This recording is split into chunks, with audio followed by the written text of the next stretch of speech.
prazer é todo meu. Vamos eliminar todo mundo, esse senhor aí. E o prazer é meu. Eu acho que a gente já teve em alguma situação remota mesmo, né? Em algum evento, a gente já se cruzou por aí. Precisamos nos estar presencialmente, né? Vamos ver se a gente dá um jeito. Verdade. Eu acho que pessoalmente a gente nunca encontrou. Não, pessoalmente acho que não. Eu acho que a gente ainda não teve essa oportunidade, mas teremos, né, doutor Silvio? Sim. Eu acho que é a minha segunda vez aqui, inclusive, porque o professor Carlos eu tive há uns anos atrás uma atividade com ele, em que ele estava, e para mim é uma satisfação. Queria até agradecer que eu sei que vocês mudaram o dia, né, que normalmente é de quinta, e agradeço, foi o jeito que eu encontrei de poder estar, e obrigado aí, desculpa ter que mexer na agenda de vocês. Nada, não. Para a gente é ótimo, né, meninos e meninas. Pessoal, então boa noite a todos. Hoje nós estamos começando o nosso quinto encontro do nosso grupo de estudos do primeiro semestre de 2023, aqui na Clínica de Trabalho Escravo e Tráfico de Pessoas da UFMG. Nós hoje temos a alegria de receber o doutor Silvio Beltrame Neto, e ele é procurador do trabalho, professor na PUC Campinas, doutor em Direito pela USP, pós-doutorado em Desenvolvimento Econômico na Unicamp, e o Lattes dele eu não poderia terminar de falar aqui agora. Realmente é uma grande alegria poder escutar o senhor, e a gente queria agradecer novamente por o senhor estar partilhando conhecimento com a gente nessa noite. Muito obrigado. Bom, boa noite a todas, boa noite a todos. Prazer, satisfação é minha. Antes de avançar, se vocês me permitirem, vou fazer minha autodescrição aí em respeito à possível audiência que necessite dela. Então, eu estou aqui pelo vídeo sentado, sou um homem branco de cabelo preto, mas já agrisalhado, falando do escritório aqui de casa. Estou com uma camisa polo comprida, listrada de verde e cinza, pele branca, um pouquinho de barba, e estou sentado atrás com uma estante com livros. Quero agradecer. Nossa, estou vendo mais gente conhecida aqui. Oi, Barba. Quero agradecer o convite, dizer que é um prazer poder estar de novo com o pessoal da Clínica de Trabalho Escravo e Tráfico de Pessoas da Federal de Minas. É um trabalho que eu acompanho na figura dos seus professores, dos seus alunos, um trabalho horizontal e com frutos de pesquisa e de reflexões muito interessantes. E para mim é uma satisfação poder estar aqui com vocês hoje.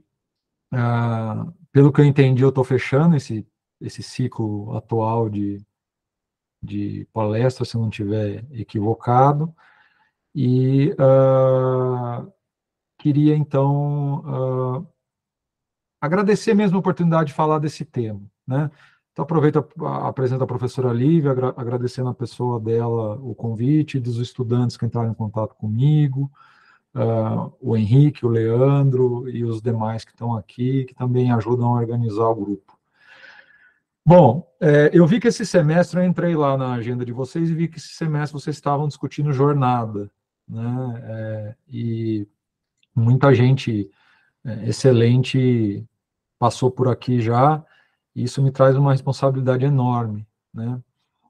E, ao mesmo tempo, eu confesso que me afligiu. O pedido é para que eu fale sobre jornada exaustiva no meio urbano.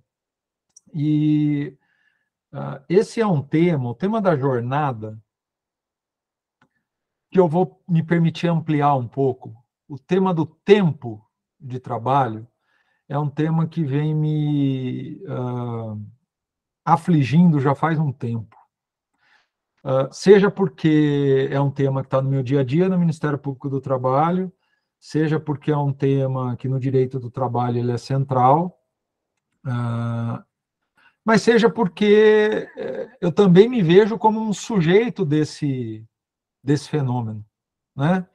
O fenômeno da jornada é um fenômeno que a gente está falando sobre tempo de vida. Quando a gente fala em tempo, o tempo só tem significância se a gente imaginar ele em relação ao histórico de vida, pelo menos o tipo de tempo que a gente se refere aqui, né? Então, pensar no que é o passar do tempo de vida individualmente em sociedade é uma coisa que vem me interessando e me angustiando já faz um tempo. E aí, por que eu fiquei um tanto aflito quando vocês me propuseram esse tema? Porque eu tenho muito mais dúvidas do que certezas para compartilhar com vocês, né? E aí eu resolvi ser sincero comigo mesmo. E se no final eu não satisfizer o intento de vocês, vocês fiquem à vontade para me dizer, e aí eu prometo voltar para fazer algo que satisfaça vocês mais do que eu possa vir a fazer hoje.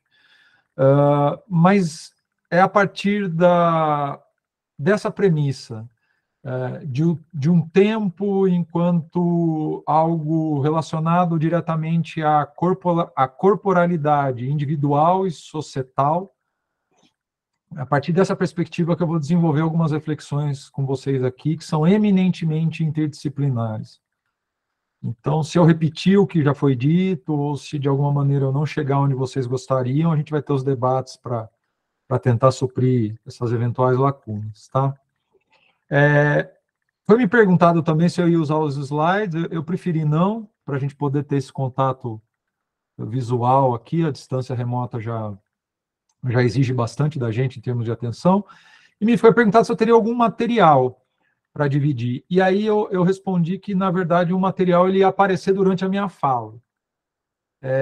Eu optei por fazer hoje uma grande organização de pensamentos que eu tenho realizado a respeito desse tema, a partir de autores que têm me sido referenciais, né? E vou fazer isso de vez em quando tratando das ideias desses autores e de vez em quando, com a permissão e a paciência de vocês, lendo alguns trechos, e com isso eu acho que eu vou fazendo indicações bibliográficas para vocês. Até acho que a maioria não vai ser novidade, mas talvez o que eu possa contribuir é com a maneira como eu tenho concatenado essas reflexões de tempos para cá. Quem está comigo já faz algum tempo, inclusive pessoas que estão nesse grupo, já participaram de algum tipo de pesquisa comigo, que envolveram o meu grande background de pesquisa, que é a noção de trabalho decente da OIT. Né? Eu estou inserido numa linha de pesquisa chamada Cooperação Internacional e Direitos Humanos, dentro do programa de pós-graduação em Direito da PUC de Campinas, o nosso mestrado, e venho desenvolvendo, junto com esses pesquisadores e pesquisadoras que passam sob minha orientação, tentando desenvolver reflexões a partir de uma ideia, de uma noção da OIT de trabalho decente, que ela é cronologicamente localizada, institucionalmente localizada, e que fala da promoção do ambiente de trabalho que proteja direitos, crie empregos com qualidade, amplie a proteção social do Estado e fomente o diálogo social. E, a partir disso, a gente vem tratando de vários fenômenos diferentes. Mais recentemente, eu diria nos tempos de hoje, o meu projeto de pesquisa docente e as minhas orientações estão bastante voltadas para o fenômeno da saúde mental no trabalho. E falar sobre saúde mental do trabalho é necessariamente ter que abordar a questão da jornada e do tempo, né? Então, só para dar esse pano de fundo para vocês e dizer que esse pensamento acadêmico ele se mistura com o que eu vejo na prática lá no Ministério Público, nas investigações e nas ações, e com as próprias reflexões de vida que alguém aí da faixa dos 40 e muitos já se propõe a fazer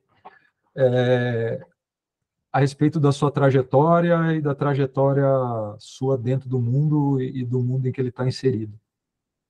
Vamos ver se eu vou conseguir fazer isso de uma maneira bem feita com vocês. Para ilustrar essa maneira de concatenar esses pensamentos, eu queria começar com um trecho desse livro aqui, que quem estuda direito do trabalho e as metamorfoses das relações de trabalho sabe e conhece, que é o Trabalho e Capital Monopolista, do Harry Braverman, né? Que é um livro de 1978, O subtítulo é A Degradação do Trabalho no Século XX, onde ele faz todo um histórico sobre a metamorfose das maneiras de trabalhar, mas focando principalmente na passagem do 19 para o 20, da primeira metade do século 20, nas teorias de gerenciamento do trabalho. Mas ele, lá na página 29, no comecinho do livro, ele expõe uma premissa que, no final das contas, faz muito sentido para mim e é a premissa pela qual eu tento refletir sobre os assuntos, inclusive da jornada. Toda sociedade é um momento no processo histórico e só pode ser apreendida como parte daquele processo. O capitalismo, que é uma forma social, quando existe no tempo, no espaço, na população e na história, tece uma teia de milhões de fios. Então, quando a gente fala ou se propõe a refletir sobre a questão da jornada e da jornada exaustiva, seja no meio urbano, seja no meio rural, é importante a gente ter muito bem contextualizado como que esse fenômeno se apresenta ao longo do tempo, mas principalmente quais são as razões históricas que levam esse fenômeno a se apresentar como ele se apresenta hoje para nós. Se a gente olhar as disposições legais no Brasil, essa vocês conhecem bastante, vocês são um grupo de estudo, vocês lidam com isso. Então, nós temos disposições que vigem no Brasil, tanto nacionais quanto internacionais. Nós temos convenções da OIT ratificadas pelo Brasil, específicas ou genéricas, que falam sobre jornada de trabalho. A gente tem a limitação do tempo de trabalho urbano na nossa Constituição Federal, bastante conhecida. A gente tem a CLT também com essa limitação, sendo recepcionada pela Constituição com restrições, e nós temos as leis posteriores que ou alteraram disposições que nós já tínhamos, ou criaram novas disposições, né? Então, a gente sabe do capítulo da CLT que fala sobre isso e das alterações que foram trazidas, principalmente a partir da segunda metade do século XX, podendo citar, por exemplo, a instituição do Banco de Horas, né, que iniciou-se por meio de uma medida provisória do governo Fernando Henrique Cardoso, atendendo a uma demanda das concessionárias, num momento histórico em que o Brasil estava num status de industrialização muito maior do que temos hoje, né? A gente passou nos últimos tempos por um processo de desindustrialização muito acentuado, e que esse governo atual tem tentado, como plano de governo, reverter.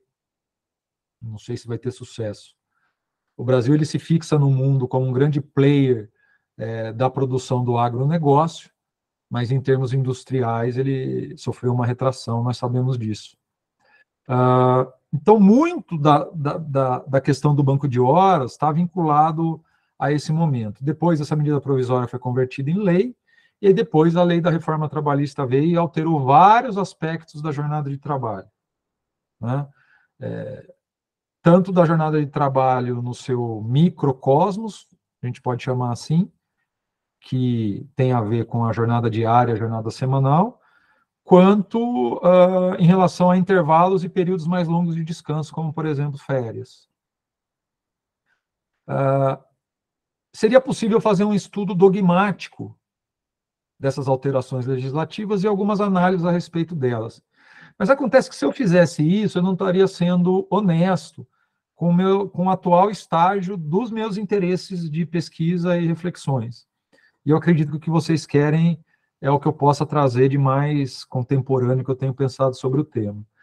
Então, aqui a minha exposição ela vai ser muito menos jurídica e ela vai se valer muito mais da concatenação de dados, informações e análises que eu coleto na economia política, principalmente a partir de Marx, da sociologia do trabalho, eu já trouxe o Braverman, que tem uma tradição também de análise a partir das matrizes marxianas, mas também da filosofia, nesse caso, principalmente a partir da noção de biopolítica do Foucault, e com isso trazer alguns pensamentos que englobam, inclusive, a psicologia aplicada ao trabalho.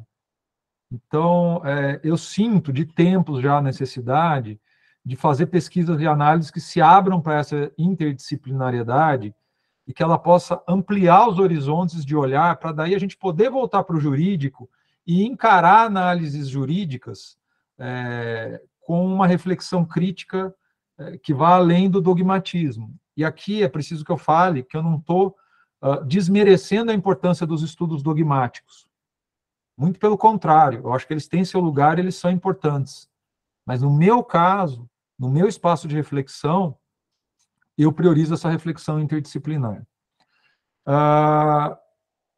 Outra coisa importante também, que toda vez, e aí isso eu já sei como uma sugestão minha, toda vez que vocês forem pensar sobre o fenômeno do direito e a relação dele com o fenômeno social, ou sobre o fenômeno social relacionado ao trabalho, e aí pode ser tanto o trabalho escravo, quanto formas que não sejam encaradas como análogos ao de escravo ou tráfico de pessoas, lembrem-se sempre que atualmente a complexidade das formas de trabalho, ela nos traz uma miríade grande de modalidades que a gente sempre deve levar em consideração.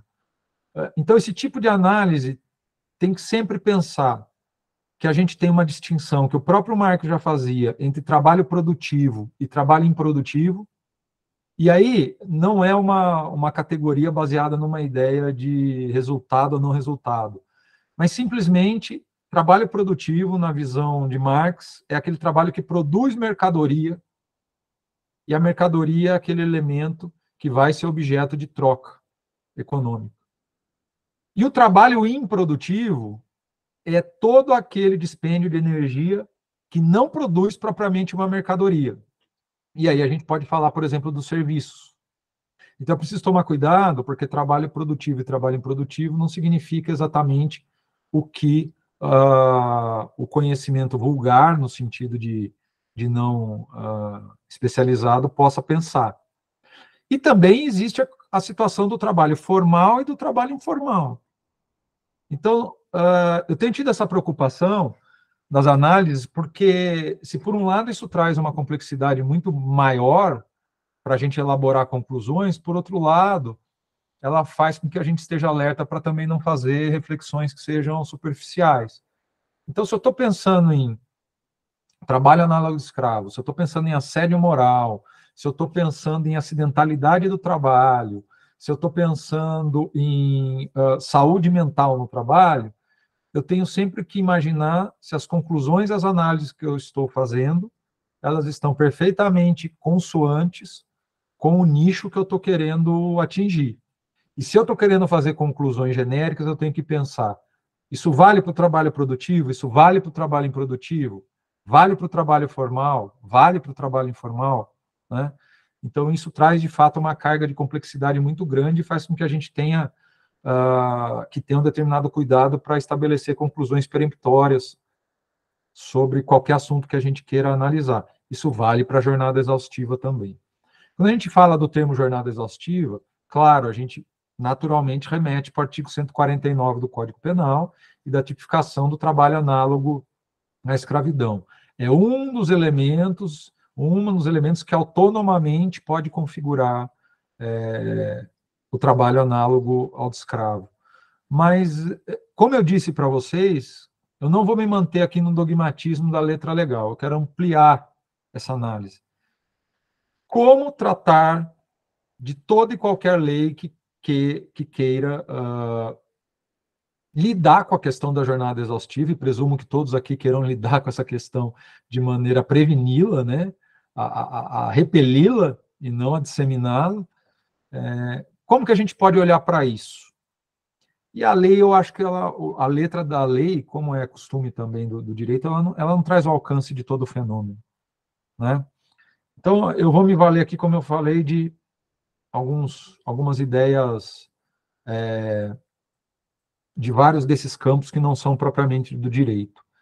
E aí eu quero começar pelo que eu, por tudo que estudo, por tudo que eu já vi, continuo achando que é a melhor dissecação e explicação da questão da jornada do trabalho dentro da mecânica capitalista. Lembre, a premissa é Nós vamos falar de jornada dentro de um momento, de um processo histórico, que é o processo histórico do capitalismo. E essa descrição ela está dada no capítulo 8 do livro 1 do Capital do Marx, né? Que está aqui também. Eu não fico ostentando muita joia, nem muito roupa, eu gosto de ostentar livro. Então, eu vou passando aqui as indicações para vocês. Nesse caso aqui, esse capítulo 8 é todo voltado para essa explicação da questão da jornada. E eu separei alguns trechinhos aqui, que eu vou me permitir ler para vocês, para a gente tentar, então, coletar esses insights que ele teve e trazer para a discussão do agora, né? Então, o Marx vai explicar justamente essa questão do tempo da vida, né? Então, ele vai falar, para a gente pensar em tempo de trabalho, o tempo que a gente dedica para o trabalho, que é a maneira mais comum que a gente pensa jornada, né? A gente tem que lembrar que a jornada é medida pelo elemento tempo, e o elemento tempo é uma fração do processo da vida, processo biológico mesmo da vida, né? E ele vai lembrar que o ser humano precisa ter um tempo para sua autorreprodução. E autorreprodução não só no sentido de se reproduzir, tendo prole, no sentido de se manter saudável, né? No sentido de ter energia. E aí ele vai falar, aspas, a jornada de trabalho não é, portanto, uma grandeza constante, mas variável. Uma de suas partes é, de fato, determinada pelo tempo de trabalho requerido para a reprodução contínua do próprio trabalhador. Mas sua grandeza total varia com a extensão ou duração do mais trabalho. Então, aqui o Marx junta duas categorias que ele analisa, que é a jornada de trabalho, mas ele analisa na perspectiva da categoria bastante conhecida dele, de mais valor ou mais-valia. E ele vai dizer, o tempo que o ser humano tem, parte dele ele gasta para doar, para gastar, despender de uma energia física ou intelectual em algum processo da natureza, e essa é a ideia original de trabalho, que não é a de trabalho assalariado no capitalismo, e parte desse tempo ele tem que gastar para sua autorreprodução, que é para se alimentar, se esquentar, se aquecer, estabelecer moradia, né? Cuidar da saúde. Esse é o tempo dele, é o trabalho para ele, é o trabalho reprodutivo. E existe o tempo para o trabalho, no sentido de trabalho, que daí ele coloca isso em outro livro, alienado. O trabalho que é colocado dentro de um processo produtivo, cujo resultado não se reverte diretamente a quem está despendendo dessa energia. Então, Marx fala, a jornada de trabalho é, pois, determinável, mas não é, em verdade, indeterminada. Então, ele vai falar, o tempo de trabalho é um tempo que parte dele é dedicado à reprodução do próprio trabalhador e da trabalhadora, e parte dele é dedicado ao mais trabalho, ou seja, é aquele momento em que a mais-valia ou mais-valor acontece, e isso sai do trabalhador e se transfere para o produto, para a mercadoria, que depois vai ser levado ao mercado com sobrevalor e vai gerar o lucro.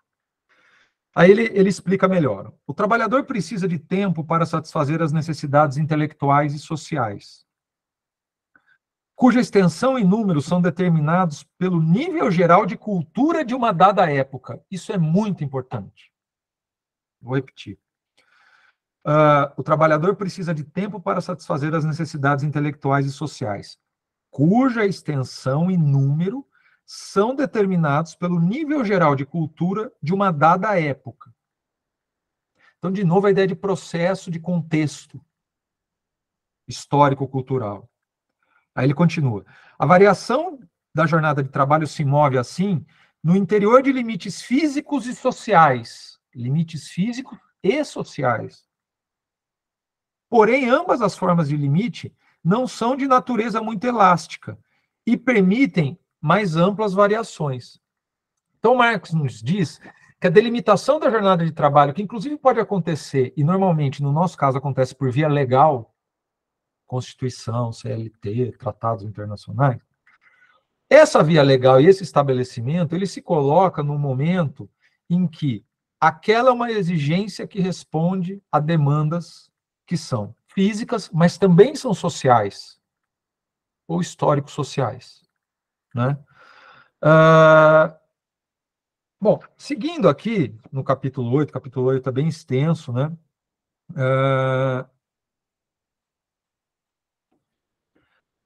Ele vai falar: não é a manutenção normal da força de trabalho que determina os limites da jornada de trabalho, mas, ao contrário, o maior dispêndio diário possível de força de trabalho, não importando o quão insalubre, compulsório e doloroso ele possa ser, é que determina os limites do período de repouso do trabalhador. Então, aqui o Marx ele reclama que a análise da jornada ela seja também feita vis-à-vis a análise do repouso, né? Da questão do repouso. Aí ele diz: a produção capitalista, que é essencialmente a produção de mais valor, sucção de mais trabalho, produz com o prolongamento da jornada de trabalho não apenas a debilitação da força humana de trabalho, que se vê roubada de suas condições normais, morais e físicas, de desenvolvimento e atuação. Ela produz o esgotamento e a morte prematuros da própria força de trabalho. Ela prolonga o tempo de produção do trabalhador durante certo período, mediante o encurtamento do seu tempo de vida. Então, veja, o trabalho analisado dentro do processo histórico capitalista, ele traz a jornada de trabalho como algo que faz concorrer o trabalho para a reprodução da pessoa e o trabalho para a caracterização e a produção do mais-valor. Quanto mais você dedica o tempo para a produção do mais-valor e menos para a reprodução pessoal, mais o trabalho e a jornada de trabalho nesse ambiente capitalista representa encurtamento de vida. Tá?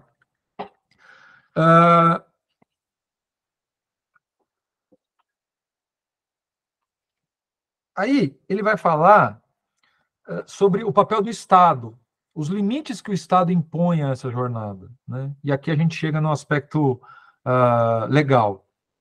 Marx vai explicar que a disputa pelos limites da jornada de trabalho é uma disputa imanente à tensão capital e trabalho que faz parte do capitalismo.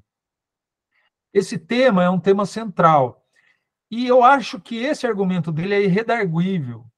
Porque vejam vocês, quando a lei da reforma trabalhista se implementa, aqui no Brasil, em 2017, a pretexto de criar mais empregos, o que, de fato, não se explicou, e aí, se vocês quiserem, a Bárbara, que está aqui, pode explicar isso para vocês num outro momento, porque a pesquisa dela falou bastante disso.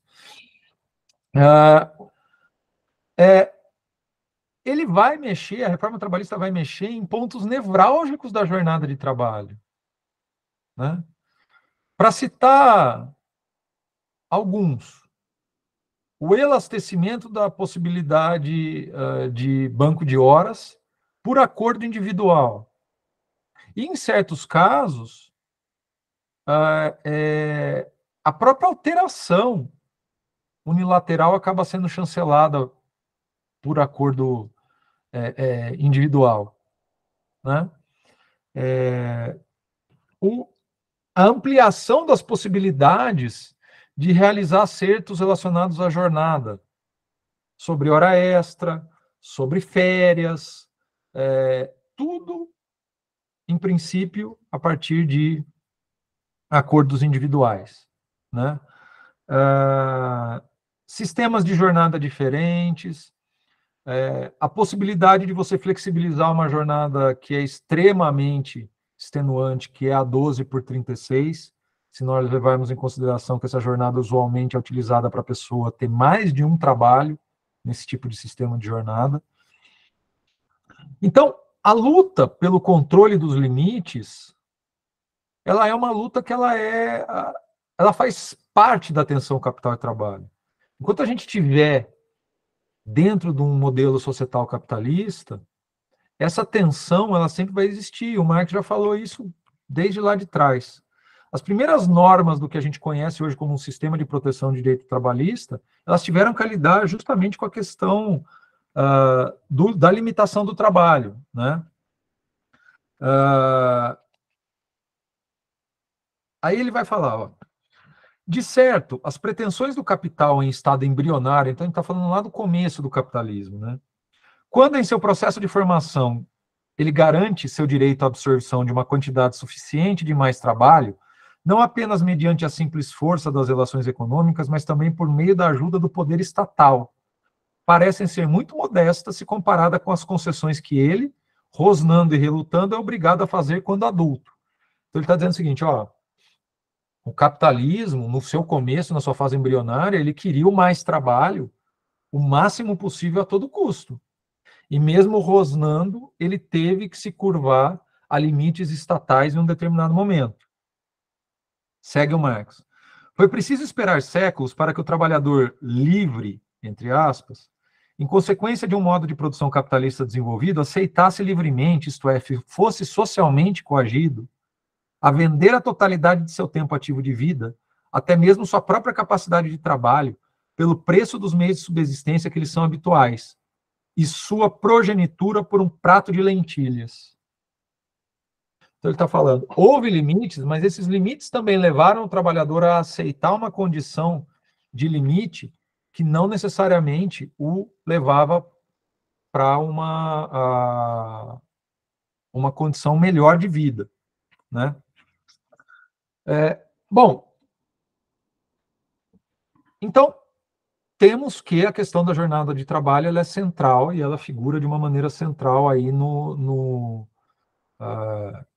em toda a tensão capital e trabalho que se reflete também na regulação, na regulamentação. Mas aí entra uma chave que a filosofia, misturada com a ciência política do Foucault, no meu ponto de vista pessoal, diagnosticou muito bem, que é uma mudança do olhar do processo econômico, e aí se a gente está falando do processo econômico como um macro, e do papel do Estado nesse processo econômico, o que isso significou para as relações de trabalho e para a jornada. Porque, de novo, vamos falar de jornada a partir do macro processo econômico-social que ela está inserida, né? E o que mudou foi a maneira como esse processo econômico passou a ser enxergado pelo Estado no exercício da sua atuação de controle da população. Tá? Quem estuda Foucault sabe, a questão do disciplinamento da população, ela é central nos trabalhos do Foucault. Ele pesquisou isso a respeito da moral, o primeiro interesse dele foi sobre a sexualidade, depois ele passou a trabalhar falando a respeito do aspecto político, falou do sistema carcerário, falou do sistema manicomial, até que ele chegou, então, ele ampliou isso para um olhar sobre todas as formas de controle de população, né? E as técnicas desse exercício, que ele, Foucault, chama, as técnicas de exercício de controle da população, Foucault vai chamar de governamentalidade, né? E aí, o Foucault vai reconhecer que ali, até o século XVI e XVII, você tinha um Estado monárquico absolutista que ele dizia o que era verdade e o que não era, o que era bom e o que não era para as pessoas, o que acabou gerando, no século XVIII, vocês sabem bem, toda uma ruptura a partir de ideais liberais, né?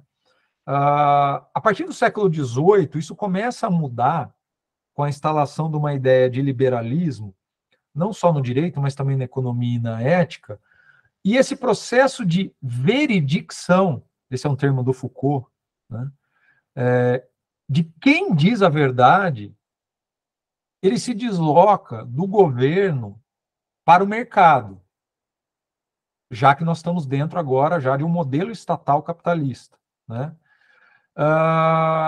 E isso vai impactar o direito público. E claro que quando vai impactar o direito público, vai impactar o que o Estado regula a respeito também das relações privadas, né? Segundo Foucault, o século XIX consolida um processo de deslocamento das vias de gravidade do direito público, né? Então, antes, o direito público era aquele que o Estado modelava a si mesmo e modelava o comportamento das pessoas. Esse direito público ele vai sofrer um deslocamento, mas por duas vias diferentes, segundo Foucault. E isso ele está explicando aqui no Nascimento da Biopolítica, tá? Que é um curso que ele deu nos anos 78, 79, lá no Collège de France. O que ele vai dizer? Quais são essas duas vias? Uma de matriz francesa, a partir da Revolução Francesa, em que o direito parte para falar sobre direitos naturais da população em face do Estado, né? Então, veja que o direito público ele se desloca do Estado como grande controlador e passa para os direitos das pessoas em face do Estado, mas houve uma segunda via, que ele chama de radical ou utilitarista. A primeira ele chama de revolucionária ou russoniana. A segunda é a via radical utilitarista, que essa começa a se implementar na Inglaterra. E o ponto de partida, vejam vocês, da via utilitarista, que segundo Foucault vai prevalecer e prevalece até hoje, não parte mais do direito como ponto central dessa regulação de comportamento, né? Mas o que vai prevalecer é uma prática governamental que vai ter seus alcances e seus limites definidos pelo critério da utilidade. E esse critério da utilidade vai ter como marca maior a utilidade do ponto de vista do mercado. Então, você passa a pensar o controle da população agora a partir do ponto de vista de uma técnica de governo que seja utilitarista. E qual é a bússola do utilitarismo? É o interesse. E o interesse visto sob a perspectiva econômica. Tá? Então, essa segunda via, que é a via radical utilitarista, ela abre espaço para a expansão das ideias liberais e que elas entram para dentro do Estado como uma orientação para que o Estado ele seja um Estado que, como é que eu posso dizer, que mantenha o que precisa ser mantido para que a sociedade defina o que é utilitário ou não a partir do valor de troca das coisas. Então, a utilidade do governo, ou dessa governamentalidade, ela se pauta pela utilidade que ele tem para satisfazer os interesses prevalecentes. E veja que interesse prevalecente não significa necessariamente interesse da maioria, né? Aqui nós já estamos falando de uma sociedade desigual, excludente, né? Então, esse liberalismo, segundo Foucault, ele vai tomar conta a partir do século XIX, mas o começo do século XX e as duas guerras mundiais vão marcar um fracasso desse liberalismo, dentro também da ciência política, né? E esse fracasso, ele leva a que antigos liberais comecem a repensar o que deu errado do liberalismo, né? Porque se o liberalismo desagou em duas grandes guerras que destruíram o sistema econômico-social até então prevalecente, e para poder superar isso vem um modelo político, que é o estado de bem-estar social, que propugna pela maior intervenção do Estado nas questões econômicas e políticas, como que o liberalismo, o que deu errado no liberalismo e como retomar essas ideias, na medida em que se entende que o Estado interventor é a escravidão, né? E aí vem o livro famoso do Hayek sobre isso, né? O Foucault explica tudo isso no Nascimento da Biopolítica, todo esse processo de repensar o liberalismo a partir do que ele deu errado e contrapor e oferecer uma resposta ao estado de bem-estar social. Isso vai desembocar no neoliberalismo como uma resposta ao estado de bem-estar social. E aí o neoliberalismo tem algumas premissas, gente, né, que o Foucault explica. E que depois são traduzidas, e muito bem traduzidas e reproduzidas nesse outro livrinho aqui, A Nova Razão do Mundo, que é do Pierre Dardot e do Christian Laval. Ensaio sobre a sociedade neoliberal. Quais são essas premissas? Privatização dos riscos e não socialização. Então, os riscos de se viver e de se trabalhar passam a ser individualizados. A discreta intervenção do Estado na economia, veja, discreta intervenção do Estado na economia, mas com profunda intervenção em elementos sociais. Entenda-se, no comportamento da população. O neoliberalismo, ele contempla uma política de intervenção social, ou, se vocês preferirem, na linguagem Foucaultiana, uma governamentalidade neoliberal muito própria para lidar com as populações.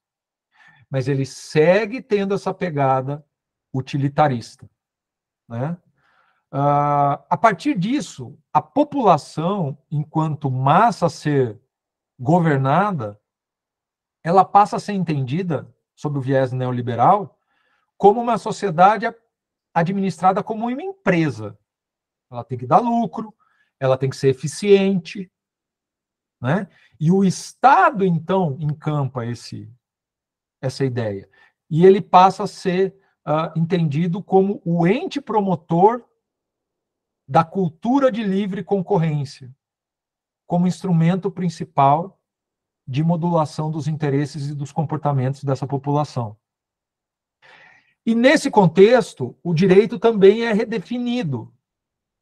E a gente passa a falar em ordem econômica jurídica, né? Num contexto mais aplicado, a gente tem hoje os debates sobre o direito econômico, certo? Então, nesse contexto, Estado e direito, eles agem para manter as regras da economia, e a principal delas é a preservação da livre concorrência. Mas esse manter, ele não é mais a partir de um direito ou de uma intervenção estatal que tenta manejar ou controlar os processos macroeconômicos. Tá? O olhar é outro agora. Tá? O olhar é para o comportamento dos indivíduos do ponto de vista econômico. Como essa população pode e deve ser levada a se comportar como sujeitos economicamente ativos. E o sujeito economicamente ativo, ele é aquele que tanto trabalha e está disposto ao mais trabalho, como aquele que consome. Então, não é só o que consome. Certo? Então, com isso, deixa eu ver até se eu separei aqui uma fala do Foucault sobre isso.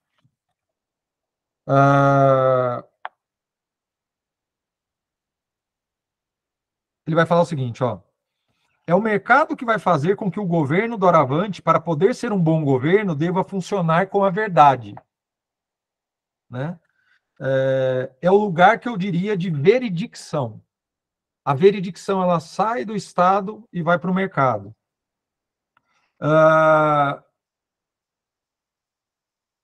E aí, vou direto aqui para...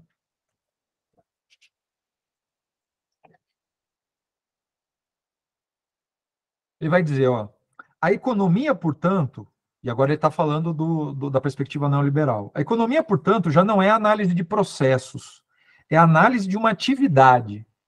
Já não é análise da lógica histórica de processos, mas sim análise da racionalidade interna, da programação estratégica da atividade dos indivíduos.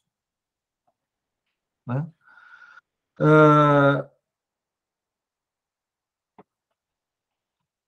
E aí, O que significa isso para a análise da econômica do trabalho? Né?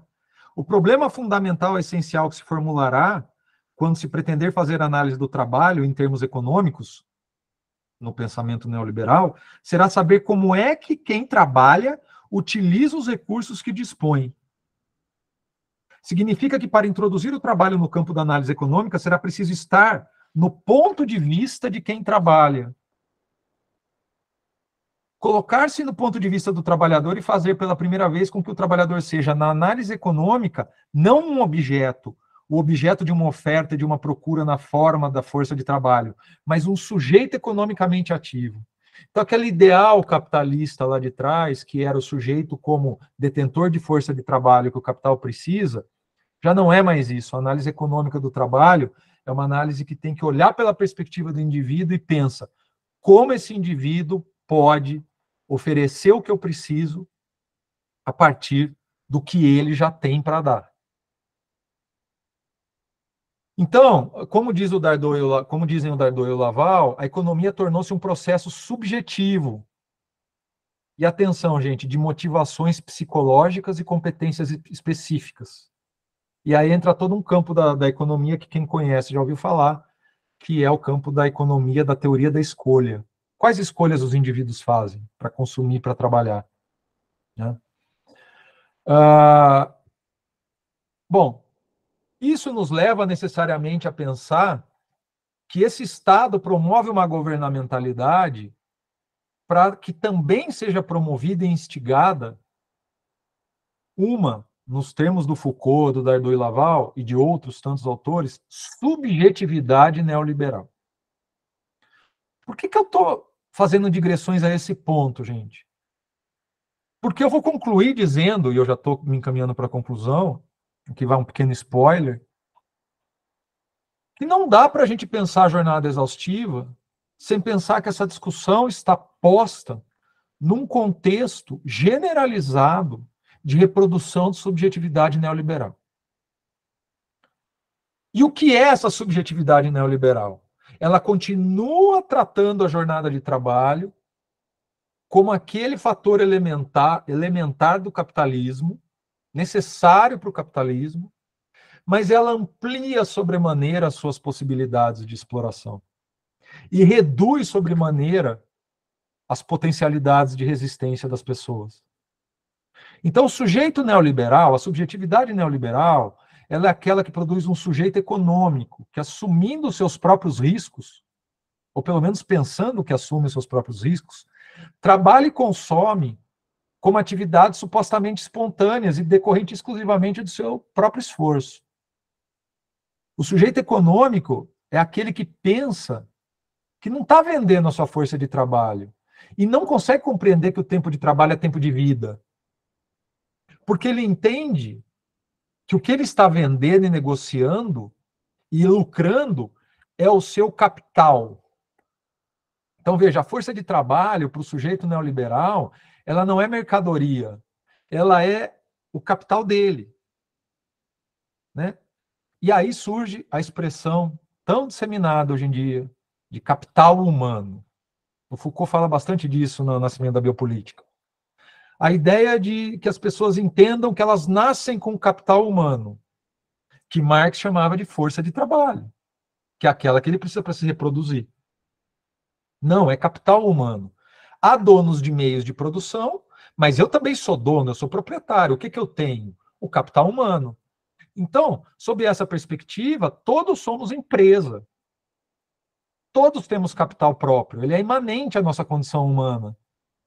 E a partir disso se desenvolve a cultura do eu SA, do autogoverno, ou, se vocês quiserem, né, muito, muito difundido nessa comunidade, né, desse tipo de pensamento, o entrepreneurship, ou seja, a capacidade de você se autoempresariar. Né? O homo econômico, a econômicos, que é uma categoria tradicional, clássica da economia, ele passa a coincidir com a ideia de empresário de si mesmo. E a autoexploração, como já disse o Byung-Chul Han nesse livrinho conhecido dele, A Sociedade do Cansaço, a autoexploração ela é mais eficiente, do que a heteroexploração, do que a exploração de um terceiro, né? Porque ela leva o sujeito à capacidade de vender a sua força de trabalho sem entender que está fazendo isso, sem nem perceber quando está fazendo isso. E aí teria que ser objeto de uma outra fala minha, mas a gente não pode deixar de lado o papel das novas tecnologias na expansão dessa autoexploração do trabalho. Mas não só disso, na formação dos interesses relacionados ao trabalho e ao consumo, né? Por que será que hoje pesquisas mostram que a maioria das pessoas não colocam a formação profissional de terceiro grau em universidades como um projeto de vida? Porque elas imaginam que elas não precisam mais disso. É de se pensar, né? E essas próprias tecnologias ajudam a disseminar e a consolidar essa perpetuação dessa governamentalidade neoliberal no plano ideológico, pela massificação de informação e de condutas, valendo-se de um processo psíquico muito favorável para isso, né? E aí, conhecida a obra do Freud, o mal-estar da civilização, ou o mal-estar na cultura, há essa divergência aí, qual seria o título que ele quis dar, porque o alemão propicia essas duas traduções, em que ele fala dessa propensão, que é catalisada, que é potencializada pelos meios de comunicação atualmente. Bom, para fechar, então, pegando todo esse contexto, né, é nesse contexto que a gente tem verificado a ampliação de modalidades de regulação de jornada de trabalho, né? Tem um livrinho que eu gosto muito, que eu conheci a partir do trabalho do professor Ricardo Antunes, que é do italiano Pietro Basso, chama Tempos Modernos, Jornadas Antigas, da editora Boitempo. Foi traduzido do italiano, onde faz toda uma digressão histórica sobre as diferentes jornadas, os tipos de extração de tempo de trabalho, para dizer que, na verdade, a gente está correndo aceleradamente para um sistema de jornada de trabalho que nos leva lá para o capitalismo embrionário, para aquele que o Marx disse, na passagem que eu li, que era voraz e não aceitava qualquer limitação. O Pietro Basso vai falar na constatação, pelo menos na Europa, e olha, aqui nós estamos falando de jornadas de trabalho formais, porque se a gente falar, lembra aquele alerta que eu fiz no começo, de informalidade e de trabalho improdutivo no ramo do serviço, sem vínculo de emprego, sem proteção social, a gente está falando da selva. Não tem limite de jornada de trabalho. O céu é o limite, ainda mais as pessoas entendendo que tudo depende da sua própria competência, do seu próprio capital humano. Mas vamos lá, o Pietro Basso fala em 3 inovações de jornada nesse contexto. Jornada à la carte, então ele pesquisando alguns países da Europa, ele viu que é a jornada flexível, que é aquela que muita gente advoga hoje, que é uma beleza. Então, assim, faça sua jornada. O que me interessa é você cumprir sua meta. Me entregou, o quê? Você acordou às 8, está pronto às 9, você está livre. Mas que demanda hoje do mercado, do trabalho produtivo e improdutivo, se perfaz tão rapidamente? Para quem não é dono de meio de produção. Então, na pesquisa do Pietro Basso, ele mostra que essa jornada flexível, ela invariavelmente tem levado a situações de exaustão. Porque é o flexível para não ter limite, não é o flexível para ser pouco. Né? E se você não entrega, a culpa é sua, porque a verdade, você se autogoverna. Né? O seu capital humano não está se valorizando. Você não está valorizando o seu capital humano. Subjetividade neoliberal. Segunda inovação, é a regulamentação do sistema muito específico chamado 13/18. Então, você pensa já num gatilho fixo de horas extras semanais. Você já pré-programa horas extras. Em algumas semanas pouco, em outras semanas mais. A pesquisa dele mostra que extrapolação quase sempre. Dessa própria margem, que já é em si uma extrapolação, porque é hora extra. Né? E, finalmente, ele fala do banco de horas, que, em geral, é uma grande ilusão. Porque aquela ideia de que é bom para o empregador e é bom para o empregado, porque o trabalhador ele pode trabalhar menos, a trabalhadora pode trabalhar menos, para depois compensar trabalhando mais, e assim ela... na praxe, o alongamento dos bancos de horas. Vamos lembrar que a CLT começa com uma medida provisória em que as horas extras deveriam ser compensadas, se não estou enganado, em 90 dias. Depois isso foi alongado para 1 ano. E agora, enfim, né, nós temos alguns limites, mas a gente já tem visto algumas decisões possibilitando a descaracterização disso. Então, as compensações em períodos cada vez mais longos, tácito, né? Aqui no chat a Nívia falou, que acaba resultando, nas palavras do Pietro Basso, num sistema que combina jornadas extensivas e intensivas. Eu acho que esse é o ponto, e aí a gente chega no ponto, para eu poder finalizar. Pensar jornada extenuante não pode ser unicamente um raciocínio baseado em limite de horas, no atual contexto de governamentalidade neoliberal, que aparece na legislação flexibilizada, né? Porque existe a jornada extensa, que é o alongamento das horas, então, ao invés de 8, 10, 12, 16, 60 na semana, 70 na semana, e tem a intensificação da jornada. E essa é uma coisa que eu acho que ela tem tido menos atenção do que deveria. Isso a gente pode debater melhor, porque eu tenho uma série de casos práticos que eu posso compartilhar com vocês sobre isso. Mas a intensidade do trabalho, a quantidade de energia vital que você coloca num processo produtivo, num intervalo de tempo curto, o que isso significa para a questão da saúde e da vida, né?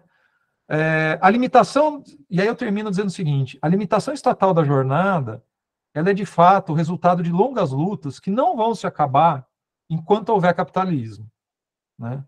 A minha hipótese para a contemporaneidade é que o capital, ele não está mais brigando contra os limites oficiais da jornada de trabalho. A gente já tem países que têm jornada reduzida, 35, né? Esse tema vem entrando na pauta sem a resistência que tinha antes. É claro que flexibilizações legais são bem-vindas, na norma, são bem-vindas. O capital quer isso.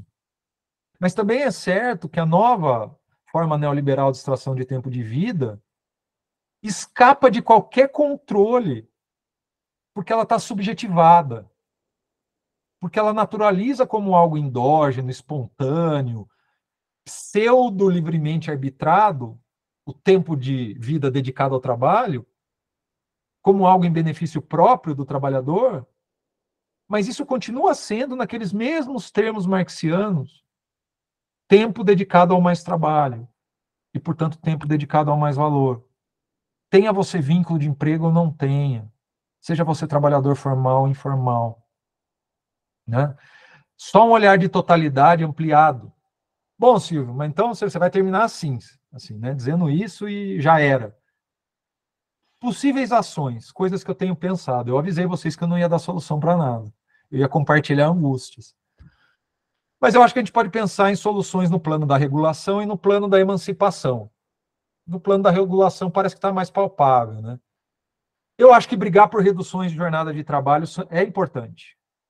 Menos gente trabalhando, ainda que com essa captação da subjetividade neoliberal, me parece uma possibilidade de você ter, sim, um conjunto de pessoas que possam dedicar um pouco mais de tempo a si, a sua reprodução, e isso pode ampliar a capacidade crítica de ação política das pessoas, orientada à emancipação. Então, eu acho que é uma luta importante. No mínimo, você mitiga mais danos, né? Mas eu acho que tem um caminho no plano da regulação, que o Ministério Público do Trabalho tem feito muito, e os agentes que se envolvem com a questão da saúde no trabalho também, auditores fiscais, agentes do SUS em matéria de vigilância do trabalho, que é a intensificação do controle da jornada associado dentro das práticas de gestão de riscos em saúde do trabalhador. Então, PGR, Plano Geral de Riscos, PCMSO, Plano de Controle Médico, um olhar organizacional sobre isso e sobre todos os riscos, inclusive os psicossociais, que tem a ver com a saúde mental, vai necessariamente te levar a pensar jornada associada a metas, a ritmo de trabalho, e isso é, sim, um olhar sobre o trabalho intensificado e não extensificado, né? Então, aqui, salta aos olhos a importância de quem é também do direito entender mais sobre a ergonomia do trabalho, que não é só ergonomia, está muito além do que é móvel, do que é questão de móvel, de movimento repetitivo, tem a ver com a ergonomia da organização, a psicologia do trabalho e os riscos psicossociais, e o quanto isso discute a questão da saúde mental está atrelada ao espaço de autonomia no trabalho que o trabalhador tem, e isso envolve jornada diretamente, tá? E no plano da emancipação, Silvio, aí a gente tem que pensar, então, outro modo de vida, outro modelo de sociedade, né? Outra maneira de pensar o ser humano no mundo, recuperando um sentido original de trabalho como um fenômeno natural do ser humano, mas sobre o qual ele tem autonomia, né? E aí eu digo que eu acho que a saída para isso, qual é esse outro modelo? Eu sempre fiquei me pensando, né? Qual é esse outro modelo? Nunca tinha resposta. E assim, agora eu já estou começando a achar que a resposta sempre esteve aí. E ela é ancestral, né? E aí aqui, ó, o futuro é ancestral. Ailton Krenak. Filosofia indígena, sociabilidade indígena, para um planeta que está sendo triturado também por causa do trabalho. O Krenak diz que a gente tem que suspender o céu, porque as tribos que ele participou suspendem o céu. Ele diz o seguinte: no mundo de hoje, suspender o céu é ampliar o nosso horizonte. Não um horizonte prospectivo, mas um existencial. É enriquecer as nossas subjetividades, que é a matéria que esse tempo que nós vivemos quer consumir. Se existe uma ânsia por consumir a natureza, existe também uma por consumir subjetividades, as nossas subjetividades. Então vamos vivê-las com a liberdade que fomos capazes de inventar, não botar ela no mercado. Isso ele diz nas Ideias para o Fim do Mundo. E aí eu termino com A Vida Não É Útil. Lembra da governamentalidade utilitarista? Pois esse homem que não escreve uma palavra, porque isso aqui tudo é tradução de discurso dele, ou de aula, ou de palestra, ele diz o seguinte, ó,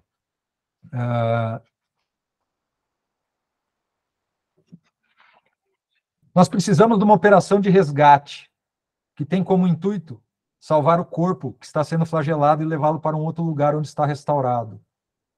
Quem sabe depois de uma reabilitação ele pode até seguir operante na vida. Isso partindo da ideia de que a vida é útil, mas a vida não tem utilidade nenhuma. A vida é tão maravilhosa que a nossa mente tenta dar uma utilidade a ela, mas isso é uma besteira. A vida é fruição, é uma dança, só que é uma dança cósmica. E a gente quer reduzi-la a uma coreografia ridícula e utilitária. Nós temos que ter a coragem de ser radicalmente vivos e não ficar barganhando a sobrevivência. Então, gente, pensar jornada extenuante sob o ponto de vista legal vai exigir uma escolha da gente. A gente vai querer pensar sob o ponto de vista utilitarista ou a gente vai querer dançar a dança da vida? Acho que essa escolha é crucial do homem. Obrigado, viu? Estou à disposição. Acho que eu me avancei um pouco, né? Desculpa. Eu falei que o tema é instigante demais para mim. Não, tranquilo, professor. Uma exposição excelente dessas não tem como extrapolar. Foi assim, excelente. A gente está até com várias dúvidas aqui no chat, o pessoal foi manifestando durante a apresentação. Se o senhor quiser interagindo com elas, ou abrir para os outros alunos, né? Quem quiser abrir o microfone, levantar aqui a mão para perguntar. Gente, desculpa interromper, só rapidinho. Eu vou pedir a palavra aqui rapidinho, porque eu vou dar alguns recados, porque o Leandro vai parar a gravação, e aí, se o senhor autorizar, a gente libera os comentários e libera as perguntas, pode ser? Claro. Tá bom. Gente, a gente deu alguns recados aqui no início, ainda não estava gravando, mas basicamente, na semana que vem, na quinta-feira que vem, nós vamos ter a nossa reunião de encerramento, que ocorrerá no dia 22 de junho, às 19h45, horário normal. Além disso, só falar sobre os resumos, né? Porque como a gente colocou um encontro a mais, não serão mais 75% de presença, serão 50% de presença, ou seja, no mínimo 3 encontros vocês têm que ter a presença para se enquadrar na categoria de entregar só um resumo e assim conseguir o certificado. Caso vocês não consigam as 3 presenças, ao todo nós teremos 6 encontros e vocês precisarão entregar apenas 5 resumos desses 6 encontros, que vocês podem escolher quais desses 6 encontros vocês vão querer fazer os 5 resumos. Além disso, nós estabelecemos aqui na reunião de hoje que o prazo final para a entrega dos resumos, anteriormente era dia 19, segunda-feira que vem, né? E a gente vai mudar para a próxima segunda, dia 26 de junho. Eu acho que é isso. Se alguém tiver alguma pergunta, pode mandar lá no grupo. Aquela condição de mandar uma indicação de livro ou filme também continua. Os resumos serão entregues por um Forms, tá? E eu vou passar um PDF contendo todas essas informações no grupo. Eu acho que é isso. Obrigado, Maíra. Obrigada a vocês. Acho que pode parar a gravação. Pessoal, então nós vamos encerrar a nossa gravação aqui. Agradecendo a todos que assistiram até aqui. E vai ser um prazer. Esperamos vocês no nosso próximo encontro.